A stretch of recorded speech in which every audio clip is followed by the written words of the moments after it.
Alors, ce soir, on va parler, allez, vas-y, tu peux envoyer, à l'ombre de ses ailes. J'aime bien, c'est kitsch. J'ai trouvé, quand j'ai tapé sur Internet, à l'ombre de ses ailes, je suis tombée sur plein de trucs kitsch et j'aimais bien. Enfin, il n'y a pas que des trucs kitsch non plus, mais... Euh, voilà, donc je te ferai un petit signe, Arvina, on s'est dit avec Arvina, on va faire un petit signe, je vais faire comme ça, comme ça, comme ça, et puis comme ça, tu pourras changer le... D'accord? Un petit signe discret, pour vous mettre à l'aise, et moi aussi. Et à l'ombre de... Ça nous parle de plein de psaumes, en fait.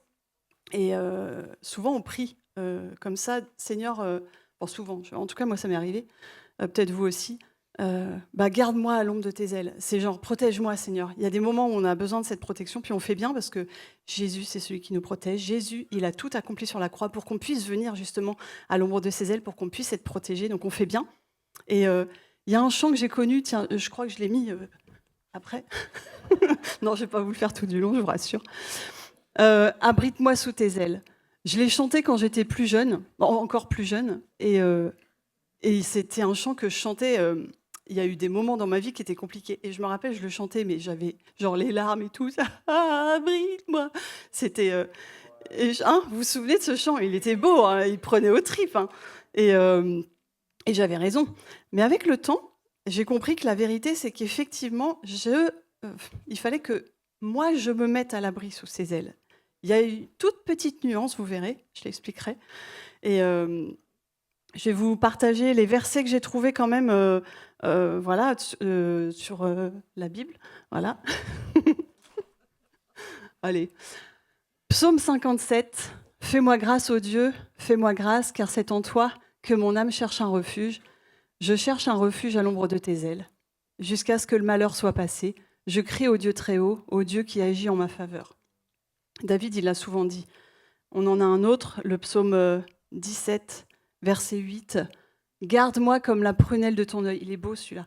Comme la prunelle de ton œil. Cache-moi. Il y a quelqu'un ce soir à qui ça parle, la prunelle de ton œil. Petit clin d'œil. Cache-moi, protège-moi sous tes ailes. Le psaume 63, verset 7. Car tu es mon secours et je suis dans l'allégresse. Alors c'est encore plus que la joie, l'allégresse, c'est je danse de joie, l'allégresse. Je suis dans l'allégresse à l'ombre de tes ailes. C'est tout un programme, hein. Et enfin, le plus célèbre, le psaume 91. Celui qui demeure sous l'abri du Très-Haut repose à l'ombre du Tout-Puissant. Je dis à l'Éternel, mon refuge et ma forteresse, mon Dieu en qui je me confie. C'est lui qui te délivre du filet de l'oiseleur, de la peste et de ses ravages. Il te couvrira de ses plumes et tu trouveras un refuge sous ses ailes. Sa fidélité est un bouclier et une cuirasse.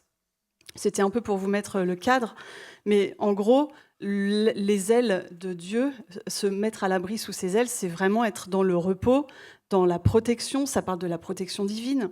David, quand il parlait de... Enfin, pas David là, mais David l'autre. Celui-là aussi, il en parle, mais... il trouvait là, il a pu chanter sa joie, chanter son allégresse, justement, parce qu'il s'est trouvé dans la reconnaissance, il s'est trouvé sous l'aile de Dieu. Et le plus beau, j'ai trouvé ça comme commentaire sur Google, je crois, c'était drôle.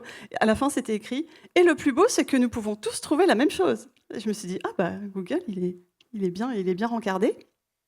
Donc, chose intéressante, dans le psaume 91, c'est écrit celui qui demeure à l'abri du Très-Haut repose à l'ombre du puissant.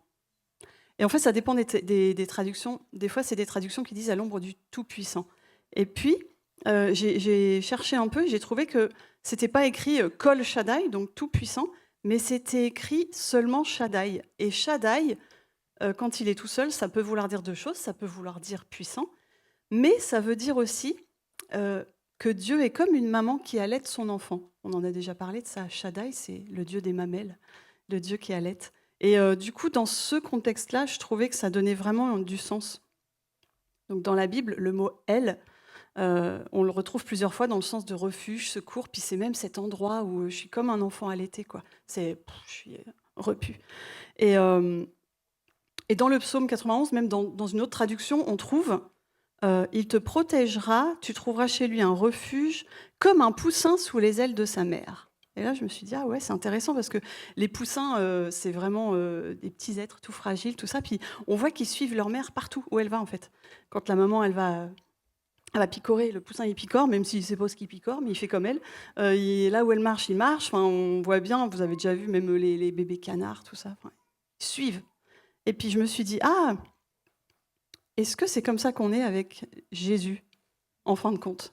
Parce que, est-ce que moi je suis Dieu partout où il va? Est-ce que là où Jésus marche, moi je marche comme ça? Là où il va, je vais aussi. Je ne sais pas toujours, mais en tout cas j'y vais.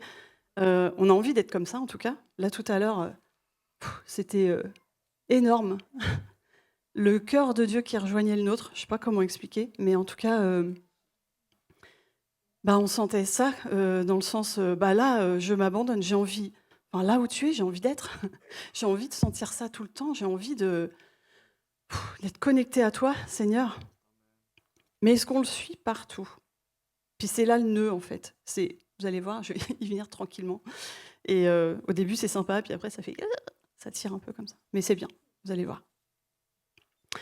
Un de mes rôles dans le Gospel Center, c'est d'accompagner des personnes qui le demandent à faire des entretiens conduits par le Saint-Esprit. Puis moi, je suis là avec elles, puis on y va ensemble. Et c'est un moment où ces personnes-là, elles peuvent se connecter justement à Dieu, puis venir vivre les guérisons qu'elles ont à vivre. Enfin, voilà, il se passe plein de choses pendant cet entretien.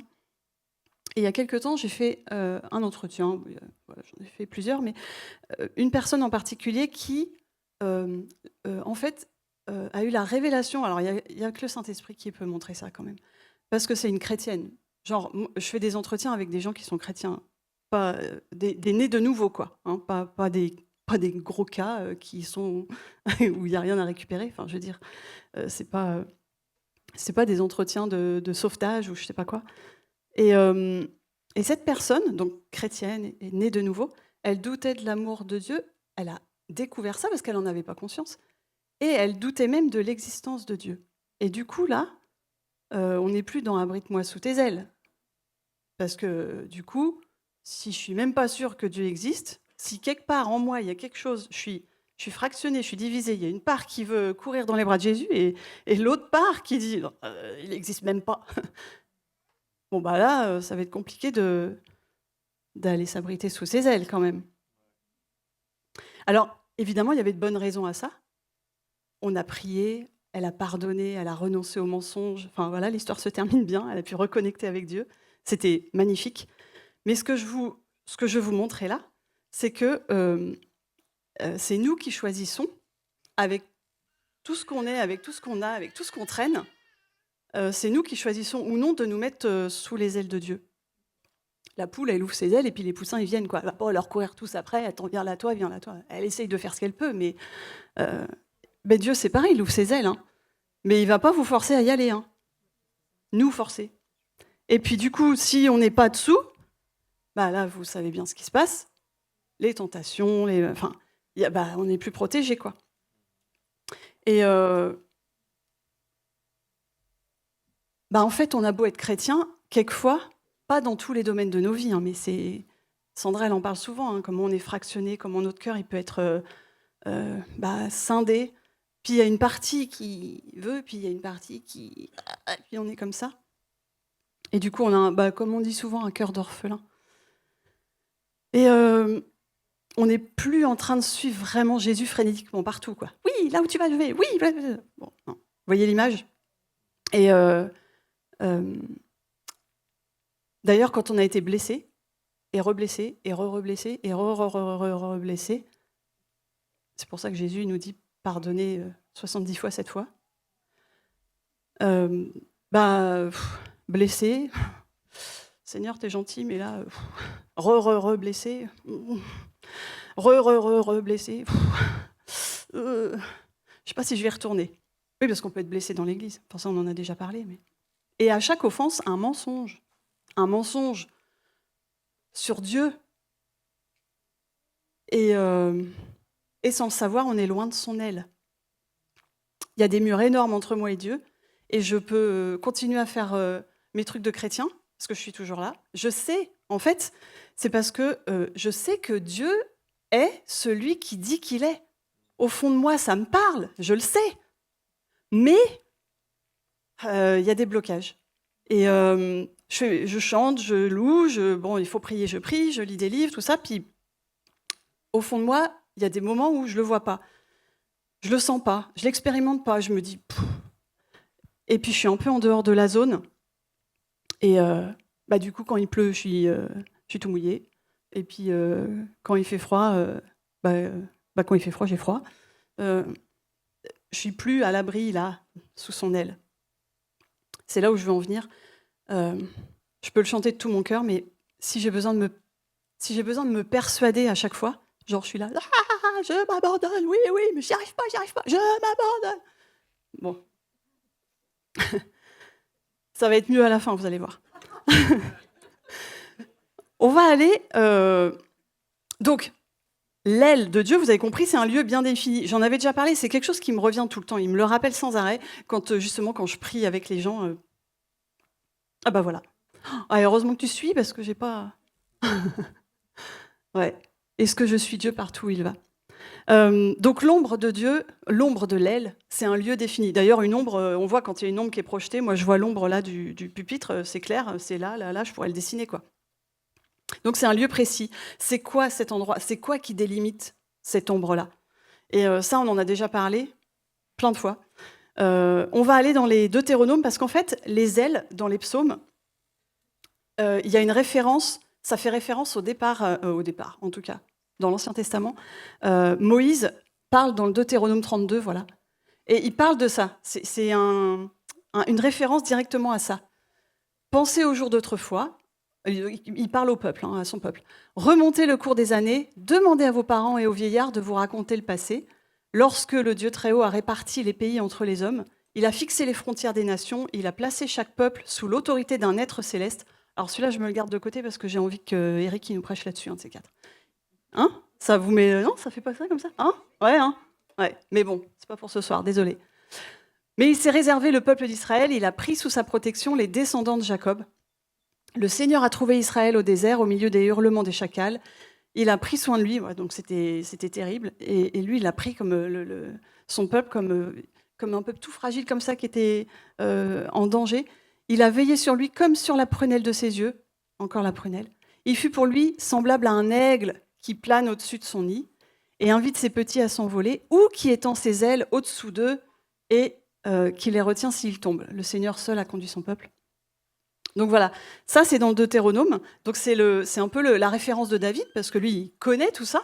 Il connaît même par cœur, parce qu'à l'époque, ils apprenaient par cœur la parole. Je vous passe les versets suivants. C'est un peu long. Mais en résumé, ça ne s'est pas passé très très bien. Hein. Le peuple s'est détourné, donc je vous mets la suite quand même un petit bout, mais vous allez voir. Israël a mangé et s'est rassasié. Je sais pas ce qui est écrit. J'ai dû prendre une version bizarre, c'est pas grave. Yeshua, hein, si quelqu'un sait ce que c'est Yeshua Shurun. Bien repu, il s'est révolté, devenu gras et bouffi, il a délaissé Dieu, son créateur, et il a déshonoré son protecteur. J'en suis où? Ah oui, son protecteur et sauveur. Les Israélites, excitaient la colère du Seigneur par des pratiques abominables. Ils provoquaient sa jalousie en adorant des dieux étrangers. Ils offraient des sacrifices à des êtres qui n'étaient même pas des dieux et qui n'avaient jamais connu, à des divinités nouvelles que leurs ancêtres ignoraient. Donc, révolte, abandon, déshonneur, pratiques abominables, on ne va pas détailler, dieux étrangers, idolâtrie, blablabla. Donc, bon, voilà. Et là, on se dit, effectivement, il y a eu un petit pas de côté quand même, voire même un grand. Et à la fin, Moïse, donc la suivante, lorsque Moïse eut terminé de communiquer les enseignements, donc il les remet un peu en... Et, les gars, je vous rappelle un peu la loi là, il leur dit, prenez au sérieux les commandements que je vous ai donnés aujourd'hui, transmettez-les à vos descendants pour qu'ils veillent à mettre en pratique tout ce qu'exige la loi de Dieu. Tout ce qu'exige... J'arrive même pas à le dire... un problème avec la loi, c'est bien, c'est pour moi aussi. La loi de Dieu. En effet, ces commandements ne sont pas des paroles creuses, ils vous permettront de vivre et de passer de nombreuses années dans le pays dont vous allez prendre possession au-delà du Jourdain. Donc, pour être dans cet endroit promis, l'endroit de sécurité, le pays promis, c'était aussi le pays de la promesse, quoi. Moi, je compare ça aussi avec d'être sous les ailes de Dieu. Il faut passer par... être dans cette zone-là, hein, c'est la zone de l'obéissance. Voilà, la condition, c'est l'obéissance. Donc on le voit là-dedans, hein, on le voit que c'est pas juste Seigneur, abrite-moi sous tes ailes. Non, non, c'est viens là, te mettre dans cette zone-là d'obéissance, mes lois, tout ça là, tu vas pas faire l'impasse, quoi. Donc, faut pas oublier que l'obéissance, c'est quand même, au passage, la première des choses dans laquelle Adam et Ève ont échoué au début de l'histoire que vous connaissez. C'est peut-être important d'y penser quand même. Moi, je vais pas refaire quelque chose sur l'obéissance parce que j'en avais déjà fait un, puis ça a été déjà dit, mais n'hésitez pas à vous encourager vous-même et les uns les autres à l'obéissance. Bah, ça pique, mais c'est bon. Donc, l'ombre de l'aile de Dieu, elle a une délimitation bien précise, et ce sont ses commandements. D'accord ? Donc, ça a l'air simple, comme ça. Vous allez voir. Dedans, bien. Dehors, pas bien. Voilà. Elle a bien fait de venir, Aurélie, aujourd'hui. Hein. Il y a Luna qui se cache et dit « Oh, c'est pas possible. » Bah oui, mais il faut que ça soit compréhensible, même par les enfants qui sont pas là. Voilà. On sait jamais. S'ils regardent la rediff. C'est bien, c'est facile. Même un enfant de 3 ans, il peut comprendre. Dehors, dedans, bien. Dehors, pas bien. Vous pouvez le répéter, comme ça, vous repartez avec. Bon, bien sûr, nous, les chrétiens, on se fait pas avoir comme ça. Hein. Pas vrai ? Ouais, il y en a, ils n'osent pas trop, vous avez raison. Faites pas les malins. Bah oui, nous, en bons chrétiens que nous sommes, l'ennemi, il va falloir qu'il soit quand même un peu plus subtil que ça. Parce qu'avec ces trucs d'idoles et de pratiques abominables, moi, c'est bon. Pratiques abominables, je suis un bon chrétien depuis 10 ans, je ne fais pas des pratiques trucs là. Bah oui, mais on n'est pas toujours dans la désobéissance volontairement. C'est ce que je vous ai expliqué tout à l'heure. La personne que j'ai eue là en entretien, avec qui on a prié, elle n'avait pas conscience de ce qu'elle se traînait depuis des années, j'imagine. On n'est pas toujours conscient de ce qui se passe. Et c'est là où je veux vous amener parce que, finalement, qu'est-ce qui ressemble à l'ombre de l'aile de Dieu ? Une autre ombre d'une autre aile. Bah oui. Ouais, vous avez du mal là quand même, hein, non ? Ah, je vous sentais un peu sceptique. Bah oui, une autre ombre d'une autre aile. Ah, ça ressemble, hein ? Bah oui. Bon. Bah une aile, ça protège. Après tout, c'est pareil, hein. C'est imitation, pas imitation, c'est bon. Donc j'ai perdu ma page, comme ça c'est bien. Non, c'est bon. J'ai eu peur. Donc imaginez, alors, vas-y, continue. Imaginez, j'ai mis 2 images parce que comme je suis au milieu, comme ça vous les voyez. C'est bien, hein, c'est malin. Mathieu, pense-y la prochaine fois. Voilà. Ah oui, parce que toi tu fais des trucs, tu passes devant, on voit rien, tout ça. J'honore mon mari, qui m'a appris à faire des PowerPoint. Il est bon. Donc, on va dire que la maison, c'est la vraie protection, c'est l'aile de Dieu, la protection solide. Il y a un orage. Et puis, moi, je tombe sur un arbre. Bon, là, le chemin pour aller jusqu'à la maison est tout plein de boue. Je vais crader mes chaussures. Je vais peut-être plutôt me mettre sous l'arbre. Vous voyez ce que je veux dire ? Je me sens protégée, ça va. Je suis assez sèche, relativement, pas trop mouillée. Voilà, les petites gouttes. Hein. Et puis la foudre... avec un peu de chance, elle tombera à côté. Hein, bon. Allez. Bah oui, parce que la maison, elle est loin. C'est un peu galère pour y aller. Puis je vais me mouiller, là, c'est sûr. Bon. On n'est pas un peu comme ça aussi ? Non, mais ça se trouve, la foudre, elle va tomber à côté. Hein. Juste à côté, là. Seigneur, ta grâce. Au petit bonheur, la chance. J'aime bien cette expression. Au petit bonheur, la chance. C'est beau, le français. Hein. Mais vous n'imaginez pas le nombre de fausses protections qu'on se traîne. Je parlais des entretiens, là, qu'on fait. Mais c'est tout le temps. C'est tout le temps. Si on n'y prend pas garde, y a des trucs, en fait, ils sont bien cachés. Parce que l'ennemi, comme je vous ai dit, il veut pas qu'on les trouve. Lui, il agit dans l'ombre. Mais pas la même. La pas belle. Il y a l'ombre caca, puis il y a l'ombre pas caca. Ah oui, il y a des enfants. Donc vous savez bien ce que c'est les ténèbres. L'ennemi, il agit dans les ténèbres, c'est-à-dire qu'il agit là où on ne le voit pas, dans l'ignorance. Vous savez, mon peuple périt faute de connaissance. Donc, je vous ai fait une petite liste, parce qu'on se trouve... Vous savez quoi? Là, bon, elle n'est pas super à l'aise, la fille, mais elle est bien. D'accord? On est bien sous nos faux arbres, là, sous nos fausses protections. Quand même, ça nous rassure. Ah oui, je suis pas sous la pluie. Si la foudre elle tombe, elle tombera peut-être à côté, ou je suis protégée, je sais pas quoi. Enfin, non, ça va aller. Donc, je suis bien tranquille. Ça me rassure. Mes petits arbres là, ils me rassurent. Mes fausses ailes.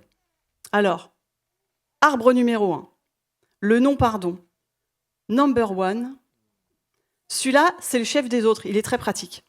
Alors, c'est à la fois une fausse protection, parce que à la fois, quand je pardonne pas, j'ai l'impression que je garde bien la personne.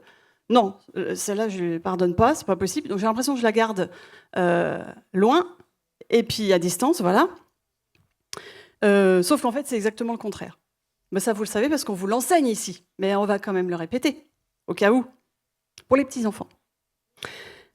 Le non-pardon, c'est tout le contraire, ça me garde accroché à l'offense. Et donc, qu'est-ce qui est accroché à l'offense? L'auteur de l'offense. Elle n'est jamais toute seule, l'offense. Tu tires dessus, tu as tout le reste qui vient avec. Puis toi, tu te promènes avec... Ah, puis si tu en as plusieurs, c'est sympa. Hein. Il y a du monde. Hein. Donc je nage dans l'amertume. Et pour s'en détacher, il faut pardonner. D'accord? Ou des fois, on dit, oui, mais il y a prescription.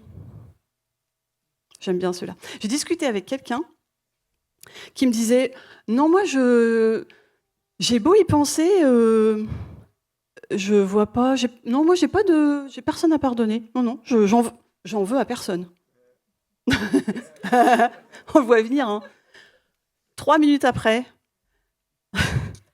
même pas. Elle était en train de me lister toutes les offenses qui faisaient visiblement encore bien souffrir. Mais 3 minutes après, sans même faire le lien entre non, j'ai rien à pardonner et non, parce qu'il s'est passé ça, et puis tu te rends pas compte. Et puis... Bah non. Bah alors là, il y avait du déni. Alors ça, belle fausse protection, le déni aussi. Du coup, j'ai pas besoin de pardonner, j'en veux à personne. Alors ça, c'est un beau piège. Ça nous tient bien en dehors de la délimitation, parce que du coup, vous savez que le non-pardon, alors ça, dans Jacques, il explique quand même. Vous êtes malade parce que vous pardonnez pas? Je crois qu'il y a un truc comme ça, je me trompe pas. Enfin bon, bref, il y en a un peu partout. Donc, et à la fois, le non-pardon, il emmène tous ses copains avec lui. Alors, vous allez voir, les copains, ils sont sympas. Le silence, m'en fous, je dirais plus rien. Ah non, de toute façon, je parle plus. Ou alors, le silence à cause d'offenses plus graves. Enfin, je ne vais pas rendre tout super drôle, c'est loin d'être drôle. J'essaie de le prendre un peu de façon légère, mais en vrai, c'est grave. Hein. Psaume 32. Tant que je me suis tue, mes os se consumaient. Je gémissais toute la journée. Je t'ai fait connaître mon péché, j'ai pas caché mon iniquité, j'ai dit j'avouerai mes transgressions à l'Éternel et tu as effacé la peine de mon péché. Le non-pardon, c'est quand même un péché, même si on le fait pas exprès, on le veut pas. J'ai pas envie de garder tous mes trucs pourris. C'est pas que j'ai envie, c'est pas que je trouve ça génial. C'est quand même du péché, c'est là. Et tant que je me suis tue, mes os se consumaient. D'accord? Donc le silence, ça c'est une belle protection. Mais c'est une protection pourrie. L'ignorance. Osée 4, verset 6. Mon peuple périt faute de connaissance. L'ignorance, c'est un peu l'autruche, le déni, ça va tomber à côté, enfin tout ça.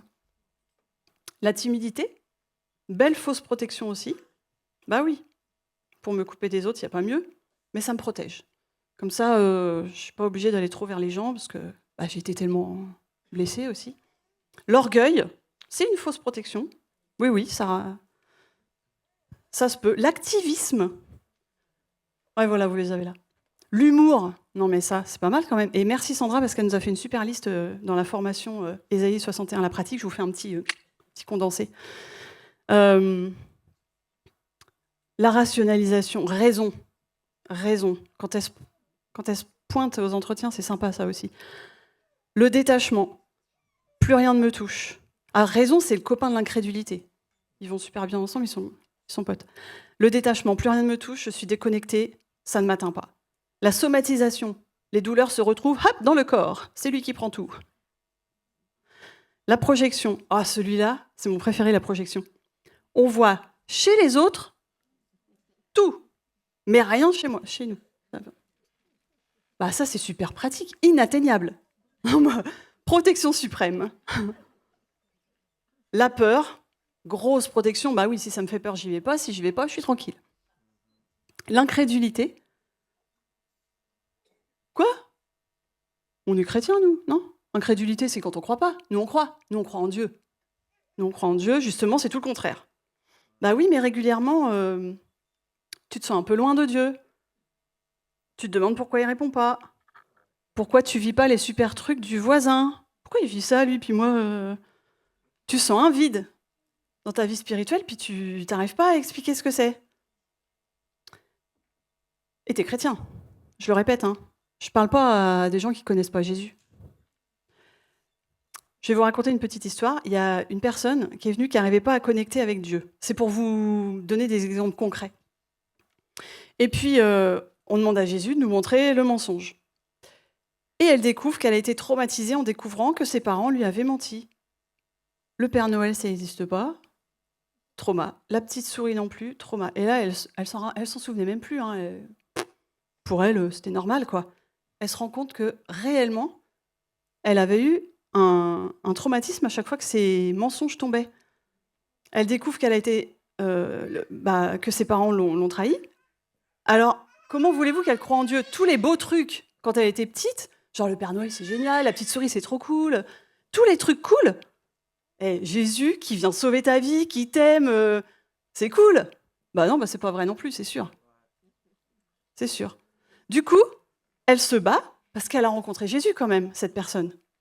Elle se bat pour avoir une relation avec lui. Elle veut aller plus loin avec Dieu, mais elle a des barrières, des fausses protections. Et la plus grosse, bien sûr, elle s'appelle incrédulité. Et elle se pose là. Bah oui, elle a fait un vœu en plus intérieur. Le vœu que jamais plus on la reprendrait à ça. Jamais plus on me fera croire des sornettes. Oula, danger. Quand elle rencontre Jésus, oula, bah non, pas de place pour ça sous mon arbre. Hein. Tous les warnings sont allumés. Et franchement, il n'y a que le Saint-Esprit qui peut vous révéler ces choses-là, parce que c'est inconscient. C'est inconscient, c'est enfoui. Elle s'en souvenait même pas. Alors là encore, l'histoire se termine bien. Puis là, je vais vous donner envie. Parce que elle a pardonné, elle a renoncé au mensonge, elle a vécu sa délivrance, une belle délivrance, et après ça, métamorphose. Métamorphose. C'est plus la même. Des histoires comme ça, on en a des dizaines et des dizaines. Je suis même sûre que vous pourriez lever la main et dire « Oui, moi, j'ai vécu ça. » Je ne vous demande pas de le faire. Mais... Et je veux vous donner envie d'aller à la chasse aux fausses protections. Et c'est ce qu'on va faire. Parce que pendant que je pensais à tout ça, le Seigneur me disait « L'onction du psaume 133. L'onction du psaume 133. L'onction corporative. Allez-y ensemble, parce que moi, je vais mettre la lumière. C'est un temps d'intimité, mais à la fois, c'est un temps d'intimité ensemble. Et je ne sais pas si... John Thomas, tu peux revenir au piano? Je vois rien. Ça te dérange pas? Son petit dans les bras. Sinon, on met un soaking si tu veux. Mais... Donc, je ne vais pas vous demander de vous lever ou juste de rester là comme vous êtes. Si vous avez envie de vous avancer, vous avancez. Si voilà, vous faites comme vous avez envie. Vous pouvez venir vous asseoir là devant. Mais on va prendre un petit temps parce que je sais que moi je parle, le Saint-Esprit convainc. Je sais que moi j'ai donné des trucs, le Saint-Esprit est passé à travers ça, ce canal tout aussi imparfait qu'il est. Et je veux prier pour déclarer que ce soir, c'est le temps de la lumière. Ce soir, c'est le temps pour que vous puissiez, si vous, dans les zones où vous en avez besoin, dans les zones où moi aussi j'en ai besoin, qu'on puisse trouver c'est quoi c'est quoi qui m'empêche de me mettre à l'ombre de ton aile? Qu'est-ce qui m'empêche? Qu'est-ce qui fait que je suis là, juste là, dans certains domaines, hein, on est d'accord que c'est pas dans tous les domaines. Et c'est justement ça qu'on veut aller pêcher. Je veux pas rester loin de Dieu. Je veux pas rester sur ma chaise. Je veux pas continuer à me poser des questions, à me dire pourquoi celui d'à côté il vit plus de choses que moi. Je veux, Saint-Esprit, que tu viennes me montrer les trucs moches. Tant pis si c'est pas beau, tant pis si ça me fait mal. Donc je vous invite juste à fermer vos yeux. Et puis Seigneur, moi je prie pour que ton onction vienne ici, ton onction du psaume 133, l'onction qui va sur tout le corps. C'est toi, c'est l'onction qui brise le joug. Et merci parce que je sais qu'alors que j'étais en train de parler, il y a déjà des choses qui se sont mises en lumière. Il y a déjà des choses qui commencent à se profiler. Et vous allez pouvoir poser la question à Jésus. Jésus, est-ce que tu peux me montrer s'il y a quelque chose qui me tient encore éloigné de ton aile? Et puis vous allez laisser le Saint-Esprit vous répondre, parce que lui, il va vous montrer. Peut-être il va vous montrer une image, peut-être il va vous montrer quelqu'un, peut-être il va vous rappeler quelque chose que vous aviez complètement oublié.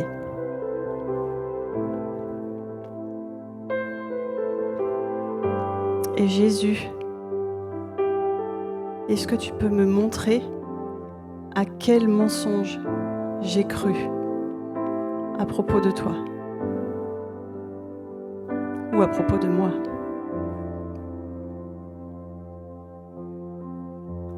Et vous pouvez laisser le Saint-Esprit vous répondre, chacun dans votre cœur.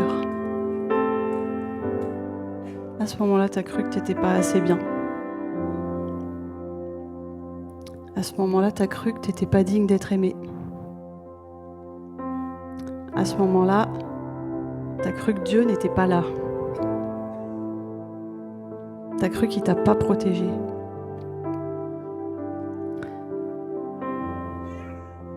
Tu as peut-être cru que Dieu n'existait pas.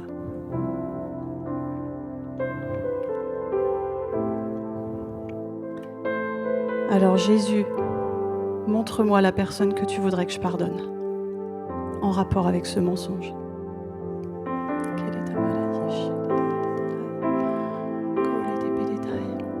Et empressez-vous de lui pardonner. Aujourd'hui, je pardonne à cette personne.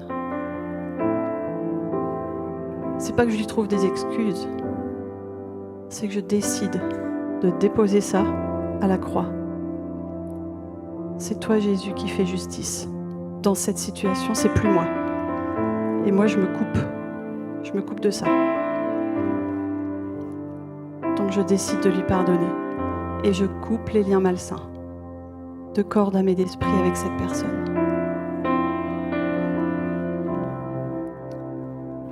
Je coupe toute son influence sur moi. Je lui rends ce qui est à elle et je reprends ce qui est à moi. Il y a peut-être des gens qui n'ont pas reçu encore, qui n'ont pas vu encore, mais ça va venir. Parce que le Saint-Esprit va le faire. Et il va vous montrer. Même demain, même dans la semaine.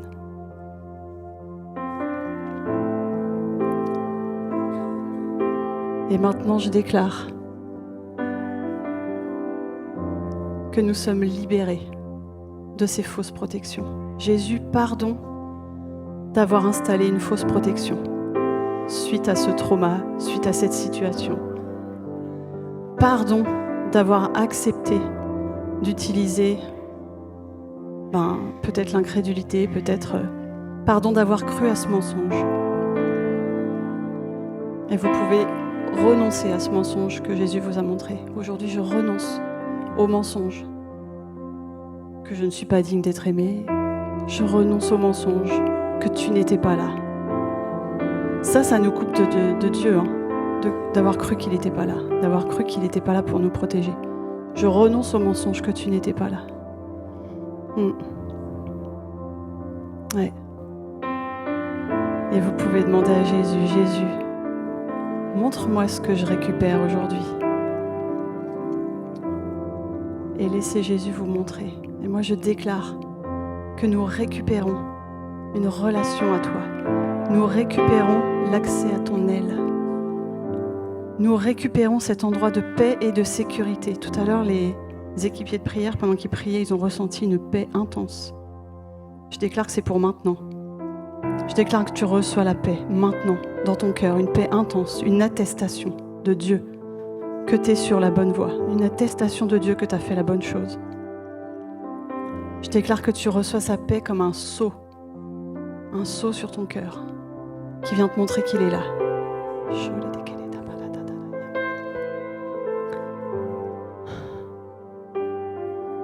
Et Jésus, merci, parce qu'il n'y a rien qui est possible sans toi à la croix. Merci, parce qu'il n'y a que toi qui peux, Saint-Esprit, venir chercher dans nos cœurs les profondeurs. Soyez reconnaissants pour ce que vous avez récupéré aujourd'hui. Merci pour ta lumière. Si vous n'avez pas vu, si c'est compliqué pour vous quand il y a du monde autour de vous, vous allez le vivre dans votre temps d'intimité avec Dieu. Remerciez-le par avance. Merci parce que tu viens faire la lumière et tu viens montrer mes fausses protections. Vous pourrez demander aussi, Seigneur, qu'est-ce que j'utilise comme fausse protection? Qu'est-ce que j'ai utilisé comme fausse protection? Et vous pouvez demander à Jésus, à quelle fausse protection tu veux que je renonce aujourd'hui? Qu'est-ce que j'ai utilisé à la place de toi?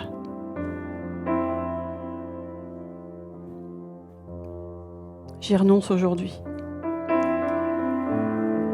Je renonce à utiliser une autre aile que la tienne et je me place sous ton aile. Et merci parce que je m'y abrite.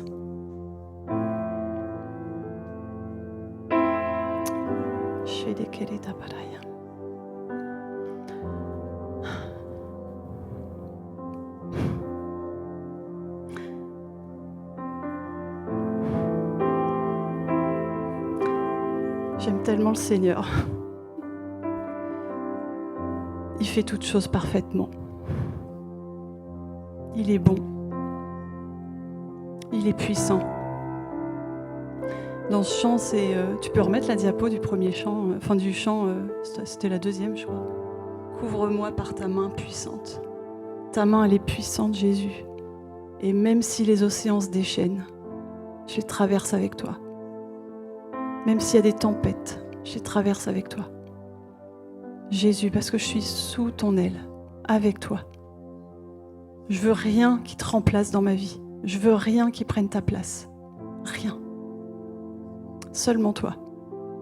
Seulement toi, Jésus, je veux être aligné. Amen.